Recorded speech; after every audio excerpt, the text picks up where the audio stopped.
Radio Fréquence Méditerranée. Il est 18h. Associations, artistes, artisans, commerçants ont la parole sur Radio Fréquence Méditerranée. Retrouvez l'interview du jour, retrouvez l'instant où vous avez la parole sur Fréquence Méditerranée. Retrouve-nous en direct vidéo sur notre page Facebook Radio Fréquence Méditerranée.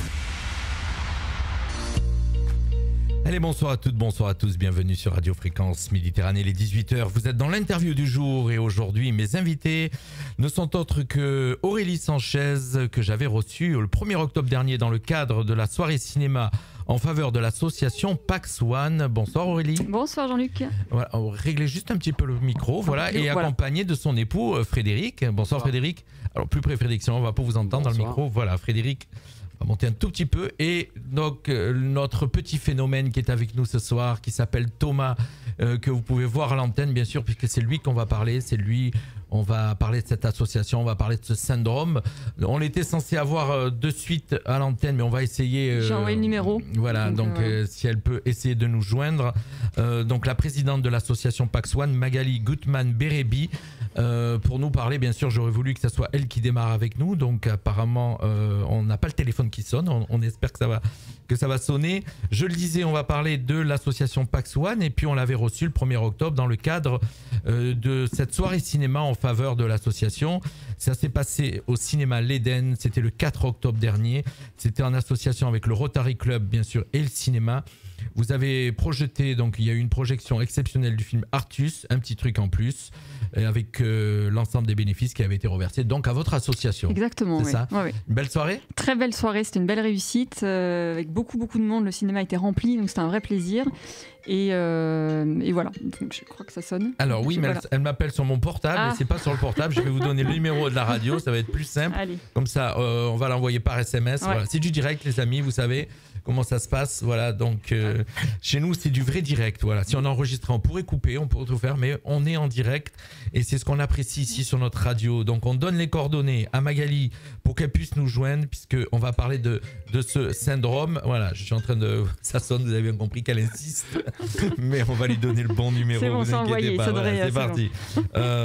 Je disais, c'est du vrai direct. Donc Magali, dans quelques instants, va nous présenter. Donc, j'aurais voulu qu'elle nous parle de ce syndrome, ce syndrome Pax One. Alors Pax 1, Pax One, je ne sais pas comment on dit. Voilà, en tout cas, comme c'est mondial, on va rester sur du Pax One. Allez. Une maladie, un syndrome très très rare. Voilà, donc voilà, on l'a. Allez, donc bon, ça sonne les amis, vous voyez, c'est du vrai direct.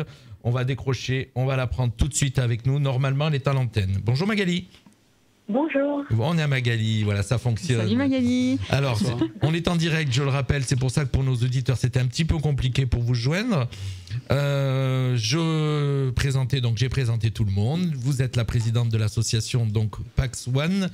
On a présenté juste au début de l'émission cette action qu'il y a eu au cinéma il y a le 4 octobre pour récolter des fonds pour l'association. Moi, j'aurais voulu que vous démarriez en nous parlant, avant de nous parler de l'association, que vous nous définissiez un peu ce syndrome, cette maladie qui s'apparente, on va dire, à l'autisme. Hein. Si je dis pas de bêtises, si j'ai une bêtise, vous me reprenez. Hein. Alors, l'autisme est un symptôme. Donc, le syndrome PAX1 est une maladie neurodéveloppementale génétique qui a été découverte en 2011. Il faut savoir qu'on découvre de nouvelles maladies rares tous les ans, en fait. Donc, il s'agit d'une maladie neurodéveloppementale. On a un tronc commun pour tous les porteurs du syndrome, qui est un trouble du développement intellectuel, un retard ou un trouble du développement psychomoteur, un retard ou un trouble de la parole et du langage. Et après, on va avoir des caractéristiques physiques au niveau du visage. Et puis, après, on a des symptômes qui sont qu'on retrouve chez de nombreux patients à des degrés qui diffèrent en fait en fonction des enfants. Il y a notamment donc le trouble du spectre autistique, de l'épilepsie, des problèmes visuels de type colobome, strabisme. Alors le mot que vous venez de dire, je l'ai vu dans les infos que vous m'avez envoyées. Alors je l'ai vu sur le site internet, parce qu'il y a un site internet qui est très bien fait où on peut découvrir ces deux maladies et avoir vos actions. Le mot, vous m'avez dit, répétez le premier mot que vous m'avez dit. Trouble psychomoteur, non? Non, sur un mot bizarre, polobome, ou j'ai pas bien compris. Colobome. C'est quoi exactement? Alors, compliqué à expliquer. Je savais bien que j'allais vous poser une question où c'était compliqué. Bon courage. Non, c'est un souci au niveau de l'iris, en fait. D'accord. Et donc, au niveau de l'iris, et ça affecte grandement, en fait. D'accord, la vue. La vue, c'est ça. Voilà, exactement. Alors ça, c'est cette maladie donc, qui a été découverte en 2011, c'est ça? Tout à fait. Par un chercheur. Donc, si le nom du chercheur, est-ce que c'est lui qui a donné le nom au syndrome? Tout à fait. Exactement. Alors dites-le, parce que c'était dur à prononcer. Alors, écoutez, même, voilà, la prononciation, j'espère qu'il n'y a personne si, Frédéric, il y arrive. des Pays-Bas qui nous écoute, mais donc nous on dit que c'est le syndrome Schor-Hoejmaker. Donc c'est une généticienne néerlandaise qui en fait a fait le rapprochement entre deux patients et qui est donc allée voir quelle était, s'ils avaient une mutation génétique en commun, et ça a été le cas, et à partir de là, ils ont pu donner en fait les grandes caractéristiques de la maladie. Alors une maladie très rare, puisque 250 cas recensés pour l'instant, unique dans le monde, donc c'est vraiment, on peut dire, très très rare, et dont 30 seulement entre la France, la Belgique et la Suisse. Tout à fait. Voilà, donc... Exactement, mais ça veut dire, ça c'est vraiment que les patients en fait qui ont été diagnostiqués. Qui ont été diagnostiqués, voilà, il y en a certainement que les gens ne savent pas, ne connaissent pas. Exactement. Que c'est la même maladie, mais les gens ne le savent pas, bien sûr. On englobe un petit peu dans l'autisme certains cas, et c'est peut-être ce cas-là qui en ressort. Oui, en effet. Alors moi j'aurais voulu que après avec Aurélie et Frédéric, on va parler de Thomas, on interviendra sur Thomas quand on vous aura quitté, mais j'aurais voulu, comme vous êtes la présidente, que vous nous présentiez cette association qui existe depuis quand? Alors elle existe depuis mars 2021. L'idée, en fait, on avait un groupe, il y a un groupe Facebook international, donc on a pu se mettre en relation comme ça, et puis on s'est dit qu'on allait créer une association. Donc on a fait une réunion, et puis on a créé l'association. On était à l'initiative, on est 8 familles fondatrices, et aujourd'hui on compte une trentaine de familles autour de l'association. Et cette association, elle a pour mission, en premier lieu, de soutenir ces familles qui sont touchées par le syndrome PAX1. Elle a vocation à sensibiliser le grand public sur cette maladie rare, mais également les professionnels de santé, parce que des maladies rares, il y en a plus de 7000. Il y a plusieurs, effectivement. Et on sait qu'en général, quand c'est une maladie rare, on n'y met pas tellement d'argent pour la recherche. Alors, oui, c'est encore, tout à fait, c'est encore un autre souci, mais un autre sujet, mais rien que, en fait, dans le cadre des maladies rares, on parle souvent des parents, en tout cas dans notre maladie rare qui touche nos enfants, mais en fait, on parle de patients experts. D'accord. C'est-à-dire qu'ils connaissent très bien la maladie et ils peuvent apporter des informations aux soignants. Alors vous-même, vous êtes une maman de 3 enfants, dont Talia, une enfant de 6 ans qui est aussi touchée par ce syndrome. Exactement. Voilà, donc nous on va parler ce soir après de Thomas. Donc vous, cette association, vous l'avez dit, 8 membres, 8 parents, donc avec tous des enfants. 8 membres fondateurs. Fondateurs, d'accord. Aujourd'hui, on est beaucoup plus. Et juste un dernier point, une autre mission qu'on a au niveau de l'association, c'est en effet, comme vous l'avez dit, c'est financer la recherche, soutenir la recherche, parce que le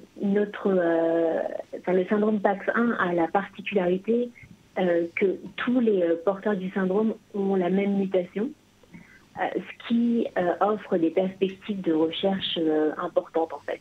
thérapie importante. On va pas rentrer dans les détails du génome, je veux dire de la maladie, parce que c'est très compliqué, il faudrait peut-être être scientifique. Mais en tout cas, la base, c'est que c'est un gène comment on peut dire, je suis pas docteur, je suis pas spécialiste. C'est une mutation sur un gène, voilà, il y a une sorte de codage, si vous voulez, qui s'est mal fait sur un gène, sur le gène PAX1 en l'occurrence. Voilà, c'est ça, Madame la Présidente. Oui, tout à fait. Je crois que vous Magali étiez est bon, ça va. Voilà. C'est bien que moi. Bon. Exactement, en fait, voilà, exactement. C'est un accident dans le cadre du syndrome PAX1, puisque c'est pas héréditaire.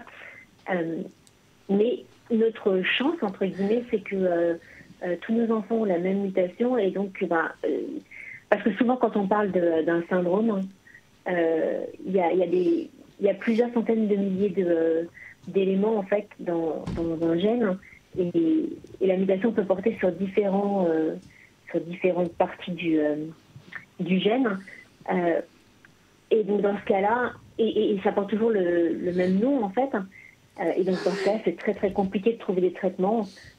Mais dans notre cas, d'accord. Alors, moi, le mieux, c'est que j'invite nos auditeurs. Nous, on va se quitter puisque je vais continuer avec eux et pour qu'on m'entende correctement. Donc, on va quitter la ligne téléphonique. Je vous invite à continuer à nous écouter via le site internet, si vous voulez, www.fmradio.fr ou l'application. En tout cas, je ne sais pas comment, sur le live Facebook, puisqu'on est en direct sur la page Facebook Radio Fréquence Méditerranée.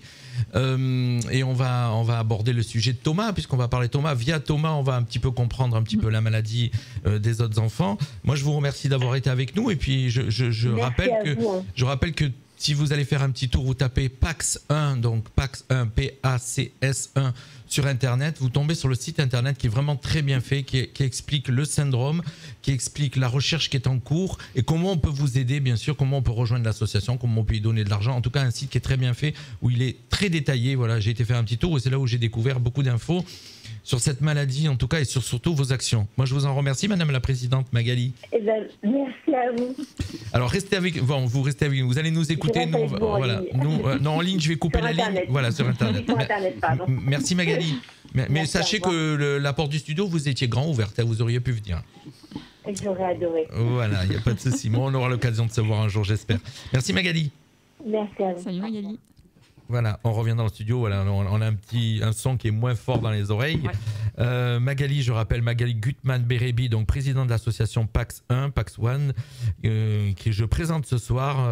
Nos intervenants en studio, donc c'est Aurélie Sanchez et son époux Frédéric et notre petit Thomas. On va parler de Thomas ce soir. Thomas, parlez-nous un peu de lui. À quel moment et comment on a découvert que Thomas était atteint, malade, je ne sais pas comment on peut dire quel mot. Vous pouvez dire les deux. Voilà, y a pas de... Je fais toujours attention à mon vocabulaire. Oui, mais on est en direct. On se vexera pas les mots des fois. Voilà, il n'y a pas de problème. Thomas, c'est un enfant. On a eu une grossesse un petit peu compliquée, donc en fait j'ai été extrêmement suivie parce que les médecins se doutaient quand même qu'il y avait potentiellement un problème, mais on n'a pas su tout de suite quel était le souci. Donc c'est seulement à l'âge de 2 ans et demi que la généticienne a diagnostiqué le syndrome PAX1. Le syndrome. Mais exactement. Par contre, avant, quand il est né, dans les premiers mois, je posais la question tout à l'heure à Frédéric, vous vous apercevez qu'il y avait quelque chose qui n'était pas normal, qui n'allait pas. Oui, en fait, toujours. C'est-à-dire que je ne pourrais pas vous dire à quel moment on a eu un déclic, parce que c'est quelque chose qui était tellement... ancré, on va dire, en nous dès le départ, qu'il y avait effectivement un souci. Mais effectivement, Thomas, il était très très petit pour l'âge gestationnel. Il a été hospitalisé quand même assez fréquemment les 4 premiers mois de sa vie. Donc on connaît bien les hôpitaux du coin. Et puis il se développait pas normalement. C'était un enfant à 1 an, il se retournait pas, par exemple. Il était sur le dos, il tournait. D'accord. Il avait la taille d'un enfant de 3 mois, donc c'est vrai que là, comme aujourd'hui, vous l'avez donné dans les infos, il a 9 ans, voilà. Mais ça correspond en tout cas à un enfant de maternelle, c'est ça? À peu près, au niveau scolaire, oui, là il fait du travail, moyenne, grande section de maternelle à peu près. Ouais. Donc, alors j'ai pu découvrir qu'il était à la Villa Blanche, chez nous ici à Menton. Donc, vous êtes de Menton tous les deux aussi? Alors mon mari, oui, moi non. D'accord. Je viens pas d'ici, mais ça fait quand même 13 ans que je suis là. D'accord, ok. Ouais. Non, quand je dis de Menton, vous habitez Menton. Oui, on habite Menton. Non, je vous posais pas la question si vous étiez mentonnaise. Donc, il est dans une classe Ulysse à la Villa Blanche. À la Villa Blanche, où j'ai l'habitude d'intervenir avec la radio, je ne sais pas si vous le savez, effectivement. Et donc, il est accompagné d'une... Alors, rappelez-moi. D'une AESH. Voilà, c'est compliqué à prononcer ça aussi. Une AESH. Ça se passe bien ? Ça se passe bien, oui, ça se passe très bien. Ils sont très prévenants. Ils sont très prévenants, sont très très gentils. C'est vraiment une toute petite classe, ils sont 7 enfants.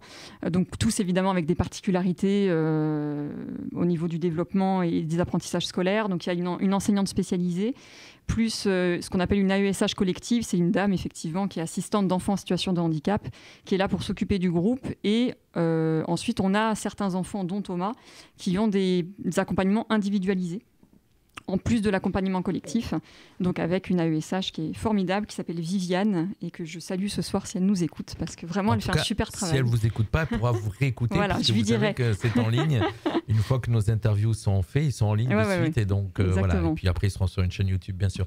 Je vois, il est émerveillé par tout ce qui... Alors ça, c'est une des caractéristiques chez les enfants autistes, peut-être, ou lui particulièrement. Non, c'est quelque chose qu'on retrouve. Il est émerveillé par tout ce qui brille, par les lumières, par les horloges. Je vois, il est attentif à tout ça depuis tout à l'heure. Moi, ça me fait très plaisir qu'il soit là. Écoutez, je crois qu'il a l'air content d'être là, en tout cas. Voilà, ça va, c'est une Thomas ? découverte. Tout se passe bien ? Oui, tout se passe bien, apparemment. Il est un petit peu... Un petit peu timide, je pense. Oui, un petit peu timide. Donc, vous le disiez, il a été diagnostiqué à l'âge de 2 ans. Ouais. Comment on a mis ce syndrome, cette maladie sur lui ? La généticienne qui le suivait à Nice à l'époque ne comprenait pas ce qu'il avait. Elle m'a dit, d'ailleurs, elle nous a dit en rendez-vous, je sais que votre fils, il y a quelque chose, mais je n'arrive pas à comprendre ce que c'est. Donc, je vais demander l'avis à mes collègues à Marseille, de la Tinée. Et finalement, ils ont eu une réunion et elle leur a envoyé des photos de Thomas. Et c'est une généticienne de Marseille qui a regardé juste au visage de Thomas, qui a dit « Mais cet enfant, il a un faciès un peu particulier. Il me fait penser à un patient que je connais. Donc, teste-le pour le Paxin, parce que ça a l'air quand même de coller. » Et c'est comme ça que ça s'est fait, en fait. Carrément, comme ça. Ouais. Dans un sens, en même temps, ça vous donnait, comment dire... Je cherche mes mots des fois, parce que c'est compliqué quand on parle de l'autisme. Ça vous donnait un diagnostic, vous saviez où vous en étiez.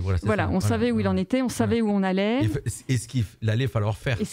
Alors nous, on avait déjà quand même eu la chance de pouvoir commencer tout de suite, comme effectivement les médecins avaient quand même des gros doutes. Donc il a été pris en charge vraiment immédiatement par des professionnels. Et finalement, quand on a eu le diagnostic, j'ai su aller les voir. J'ai dit, mais est-ce que ça change quelque chose aux thérapies qu'on met en place ? Ils nous ont dit, pas du tout. C'est super pour vous. Administrativement, ça va être beaucoup plus facile pour avoir des aides, pour pouvoir faire des demandes d'AESH à l'école, etc. Mais après, nous, en termes de professionnels et en termes de prise en charge, en fait, on fait déjà ce qu'il faut. D'accord.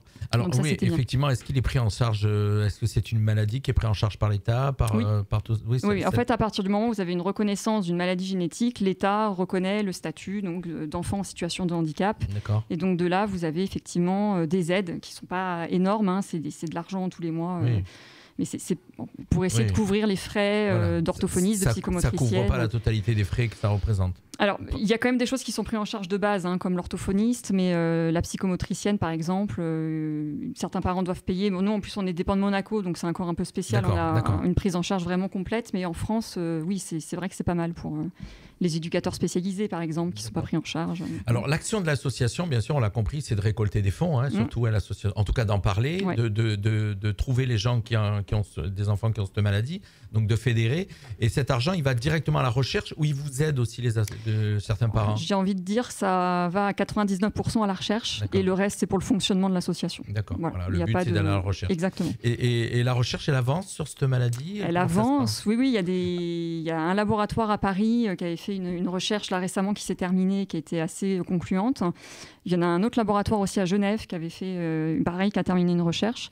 Et là, on est en train de voir avec notre conseil scientifique les prochaines étapes. D'accord. Voilà. Alors, le but, c'est donc la recherche, c'est quoi le but ? C'est de diagnostiquer la maladie in utero ou alors après de trouver un remède, quelque chose pour soigner l'enfant ? De trouver un remède, parce qu'en fait, donc, pour trouver in utero, donc Aurélie disait, il y en a un qui a été diagnostiqué de cette manière-là.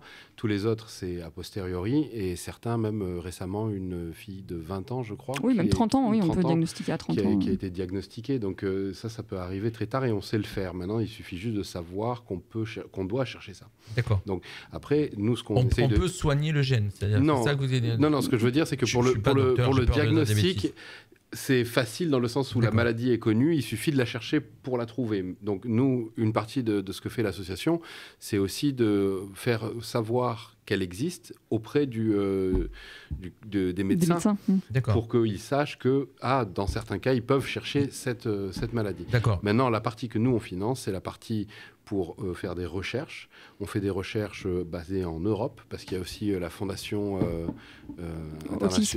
internationale aux États-Unis. Aux États-Unis, qui eux aussi financent des recherches, mais aux États-Unis. Donc, en fait, il y a une coordination pour qu'eux cherchent certaines choses, nous sur certaines autres choses, et en gros, c'est un peu la course. C'est ce que vous aviez expliqué quand on s'était vu la première fois, effectivement.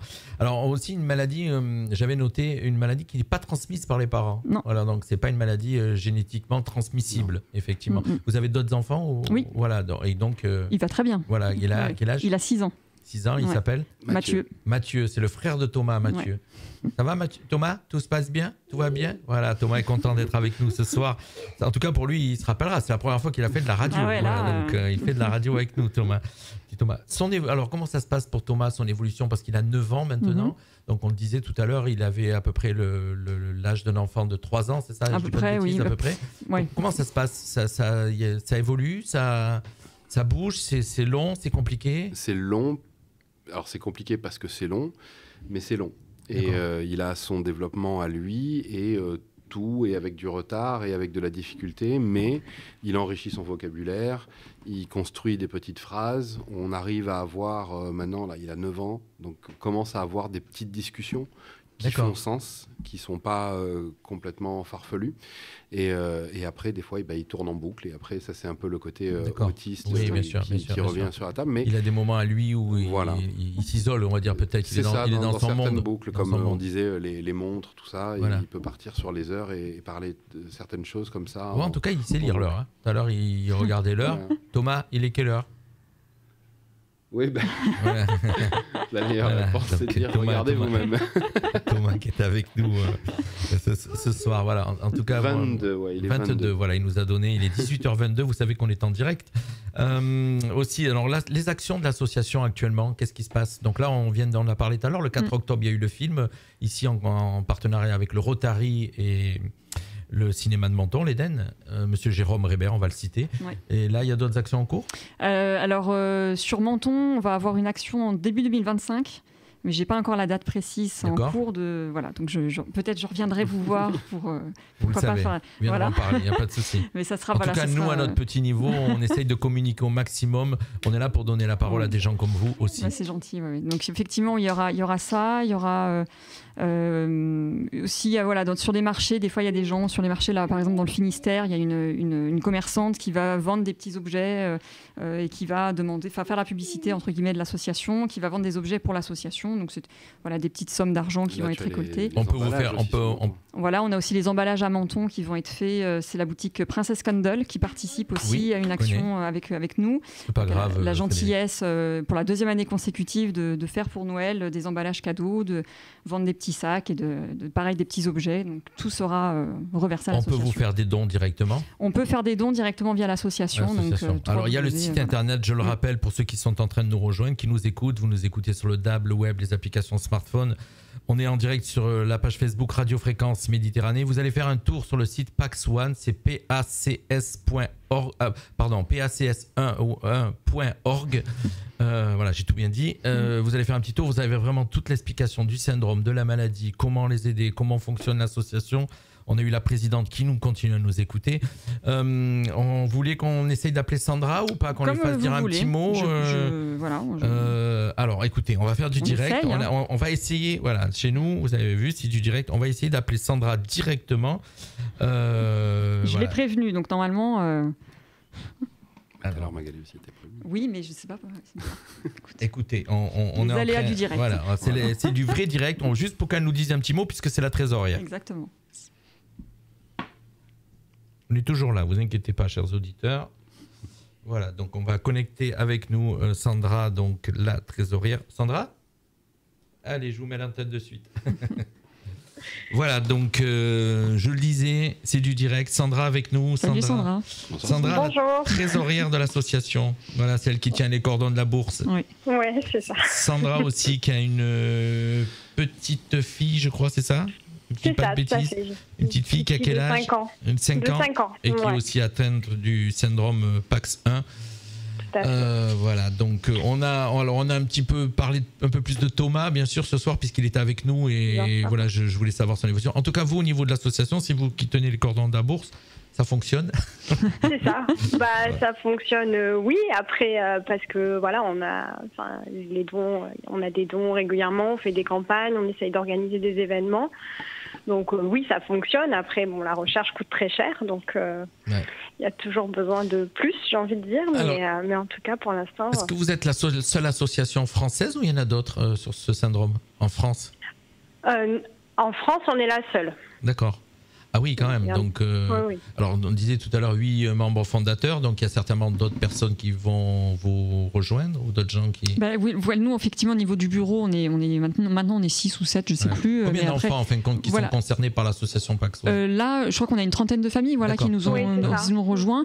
Et après, on espère effectivement, plus il y a de diagnostics, et puis plus on espère qu'ils vont nous rejoindre. Voilà. Bien sûr. Tout à l'heure, Aurélie me parlait d'une action début 2025.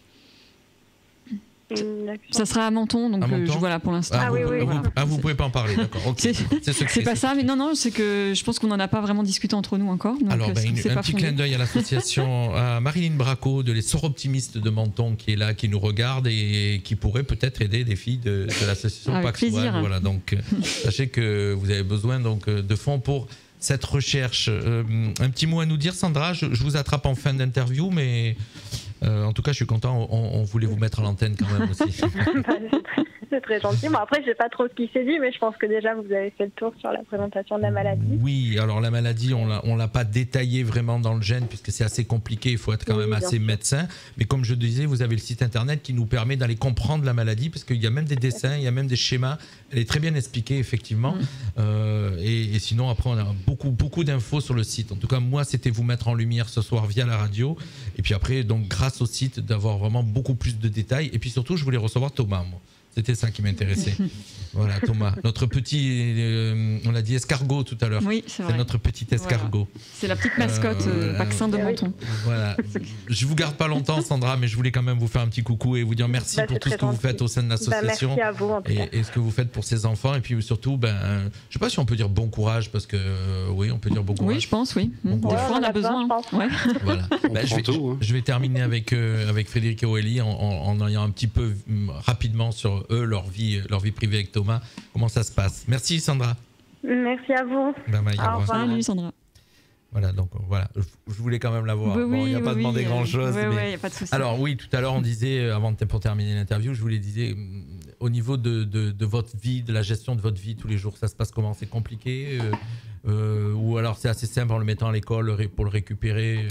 Disons que ça se simplifie effectivement depuis qu'il peut aller à l'école en temps plein comme n'importe quel enfant, ce qui n'a pas toujours été le cas. Sinon, il y en avait un des deux qui avait arrêté de travailler ou pas? Moi j'avais arrêté de travailler déjà pendant ma grossesse, parce que grossesse pato, il fallait que je m'arrête et puis j'ai pas voulu reprendre vu tous les problèmes. Je me suis dit non, il faut quand même qu'il y en ait au moins un des deux qui reste, donc c'était logique que ce soit moi qui reste.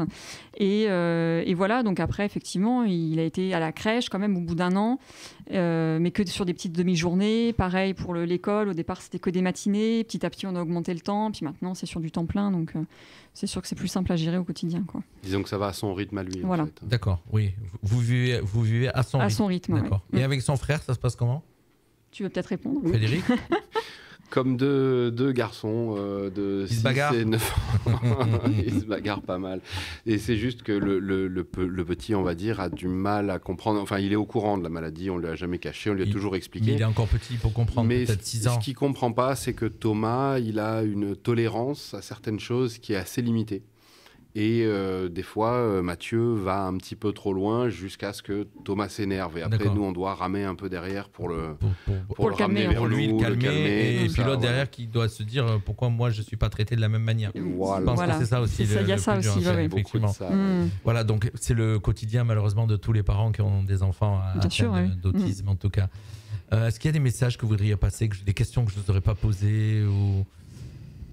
Non, mais écoutez, non, après nous... Je ne sais pas si vous avez des petits messages à passer, Frédéric. Non. Vous êtes déjà, ça c'est sûr. On est très content que vous nous ayez reçus. Voilà, ça c'est un. Ensuite, pour nous, ce qui est important surtout, c'est de faire connaître l'association. C'est une chose par rapport aux dons, mais je pense qu'il faudrait insister aussi sur le fait que l'association, elle a pour but d'aider les parents qui viennent d'avoir un diagnostic. Parce que si, jusqu'à présent, même nous en tout cas, quand on a découvert ce que Thomas avait, on n'avait que des informations en anglais. D'accord. Donc en fait, l'idée là, c'était aussi d'avoir quelque chose de francophone pour tous les parents de Belgique, de Suisse, toutes de les France, infos que vous avez recueillies maintenant sur la maladie, tout ce que vous savez, en fait, c'est de pouvoir les donner aux autres, effectivement, les guider vers des professionnels, les guider vers des aides, c'est ça, effectivement. Donc vous êtes un repère quoi aujourd'hui. Cette association, c'est un repère pour tous les autres parents à qui on diagnostique. Et c'est-à-dire qu'aujourd'hui, en fin de compte, est-ce qu'au niveau français, quand on diagnostique cette maladie, les docteurs vous dirigent vers cette association, la connaissent? Souvent, oui, ils connaissent, parce que nous, on communique beaucoup en fait auprès des services, donc en fait, souvent, des fois, ça arrive même qu'ils nous diagnostiquent parce qu'on a communiqué avec eux, qui se sont dit tiens, ça fait penser à un enfant qu'on a et qui est un peu en errance diagnostique, donc après ils vont dire aux parents, bah voilà, il y a ça, il y a cette association. Moi, quand j'avais reçu le diagnostic, parce que je l'ai reçu seul, mon mari était en Chine, et donc moi, on m'avait donné le nom Facebook du regroupement international des parents Paxin. Donc j'avais que ce groupe-là international qui était géré aux États-Unis à l'époque. Et c'est ce qui vous a motivé pour créer l'association? Pour créer l'association, parce qu'on s'est dit là, il n'y a rien en France, il n'y a rien en franco. Il faut qu'on ait quelque chose pour inciter les gens à. Et puis aussi de pouvoir faire une recherche basée aussi en Europe, que ce ne soit pas une recherche exclusivement en Amérique du Nord. D'accord, bien sûr. Que ce soit quelque chose qui soit aussi qu'on se l'approprie aussi quelque part. 250 cas dans le monde, je rappelle, dont 30 cas entre la France, la Belgique et la Suisse. C'est incroyable, quoi. Je veux dire, c'est incroyable dans le sens que c'est vraiment infime, quoi, je veux dire, par rapport à l'échelle mondiale. Exactement. Justement, vous êtes là, par le biais de l'association, c'était aussi de pouvoir enlever cette part d'angoisse en fait qui frappe les parents qui viennent de recevoir un diagnostic de la sorte, qui laisse beaucoup plus de mystère que de réponses finalement. Et en fait, c'est aussi de pouvoir les accompagner avec l'expérience de chacun et leur apporter certaines réponses et enlever peut-être aussi une part d'angoisse en fait, ou alors de partager une angoisse, on va dire, pour en discuter. En tout cas, bravo, vous êtes là. En tout cas, vous êtes là pour ce syndrome PAX1 et cette association qui porte le même nom d'ailleurs, et voilà, qui est une association française qui œuvre pour la France, la Belgique, la Suisse. En tout cas, pour l'Europe, en tout cas, c'est déjà pas mal. C'est ça. Oui, je disais en Europe, même on ne sait même pas s'il y en a une autre en Europe. Il y en a une en Italie, je crois, mais ils ne font pas la même chose que nous. Il y en a une en Espagne, pareil, mais ils ne font pas la même chose que nous. Donc là, nous, on est vraiment les seuls en Europe à vraiment financer la recherche. À financer la recherche, voilà. Oui, ils se financent peut-être entre eux. Oui, après, c'est plus du soutien avec les parents. Voilà, exactement. En tout cas, moi, je vous félicite. On va aller faire la photo. On va aller faire la photo, Thomas. D'accord? On fait une photo? On va faire la photo. Thomas qui était avec nous aussi ce soir. Donc, je vous remercie, Aurélie Sanchez et Frédéric, son époux. Voilà, et Thomas, bien sûr, notre petite vedette ce soir. On l'a appelé notre petit escargot. Tu peux faire coucou à la caméra, là, Thomas? Là, il y a la caméra, regarde. Fais coucou à la télé. Fais coucou à la télé. Voilà, il est content. En tout cas, il sourit, il était avec nous. Moi, je tenais à mettre cette association à l'antenne et je vous invite à partager cette interview. En tout cas, vous allez le faire aussi au niveau de l'association. Je vous remercie d'être venu. Voilà. Je vous avais promis qu'on développerait un petit peu plus. Alors, on ne vous a pas tout dit. C'est compliqué de tout dire. Il faut vraiment... Voilà. Donc, il faudrait 1 heure ou 2. Et puis, il faudrait 1 heure ou 2. Donc, moi, je vous invite, pour résumer tout ceci, à aller faire un tour sur le site pax1.org, pacs1.org.